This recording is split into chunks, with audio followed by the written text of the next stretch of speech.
इस वक्त पहलगाम इंसिडेंट जो है वो टॉक ऑफ द टाउन बना हुआ है। आज हम बात करेंगे पहलगाम इंसिडेंट की हकीकत क्या है। पूरी दुनिया की नज़रें जो हैं वो पहलगाम इंसिडेंट के बाद भारत की जो लफ्ज़ी गोलाबारी है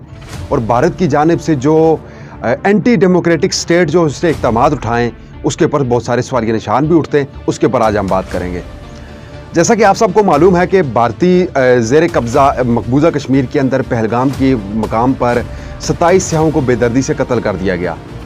हम इसकी पुरजोर मजम्मत करते हैं, लेकिन उसके साथ साथ भारत की जानब से इस वाक़े के बाद जो भारत ने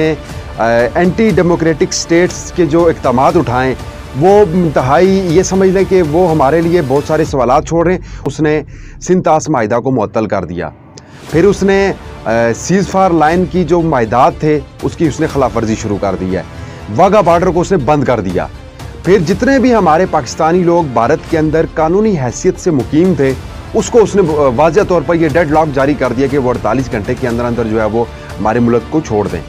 अब इन तमाम चीज़ों को सामने रखते हुए हम ये कैसे ये कह सकते हैं, कैसे ये भारत का ये दावा सच साबित हो सकता है कि वो एक जमहूरी रियासत है और वो पूरी दुनिया के अंदर खुद को एक जमहूरी रियासत का सबसे टॉप ऑफ द लिस्ट एक कंट्री जो है वो साबित करता आ रहा है। तो ये वो तमाम चीज़ें हैं जिनके ऊपर हमें सोचने की ज़रूरत है। और अगर हम भारतीय मीडिया की बात करें तो उनके तो क्या ही कहने,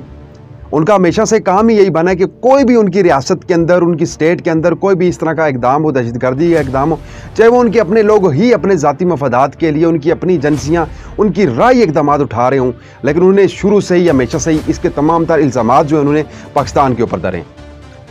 तो अब यहाँ पर ये चीज़ जो ये वाक़या हुआ, पहलगाम का जो इंसिडेंट हुआ, इसके बाद भी जो उसके ज़िम्मेदारान हैं, इंडिया की जो मोदी सरकार के जो ज़िम्मेदारान हैं, इंडिया का जो ये एक जो मीडिया है, उन्होंने मुकम्मल तौर के ऊपर तमाम तर इल्ज़ामात की बुछाड़ जो है वो लफ्ज़ी गोलाबारी के तमाम रुख उन्होंने पाकिस्तान की तरफ मोड़ दिए हुए हैं और उन्हें इसके तमाम तर जिम्मेदारी जो है वो उन्होंने पाकिस्तान को करार दे दिया।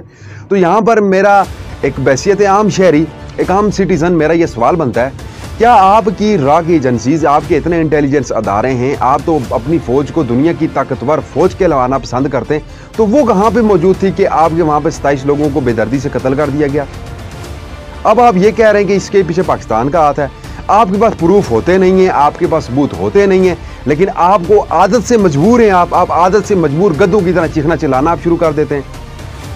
तो मैं पाकिस्तान फ़ौज और पाकिस्तान के जो सिक्योरिटी इदारे हैं, पाकिस्तानी कौम और बिलखुसूस कश्मीरी कौम को ये यकीन दिलाता हूँ कि पाकिस्तान के होते हुए, पाकिस्तान की फ़ौज के होते हुए हमें इंडिया की गिदड़बगियों से कोई फ़र्क नहीं पड़ता। आप जितना मर्जी ये गिदड़बगियाँ सुना लें, हमें इसका कोई फ़र्क नहीं पड़ेगा। और वो वक्त दूर नहीं है कि जब बहुत जल्द मकबूजा कश्मीर के अंदर जो भारतीय फ़ौज है उसका इनकलाब मुमकिन होगा और वहाँ के जो मुसलमान हैं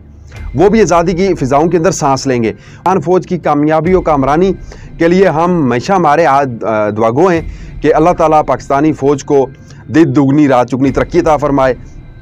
और जितने भी दुश्मन जो हैं वो पाकिस्तान की तरफ या आज़ाद कश्मीर की तरफ मैली आंख से देखते हैं तो उनका मुंह तोड़ जवाब देने की अल्लाह ताला उनको जो है ईमानी ताकत से नवाजे। बहुत शुक्रिया।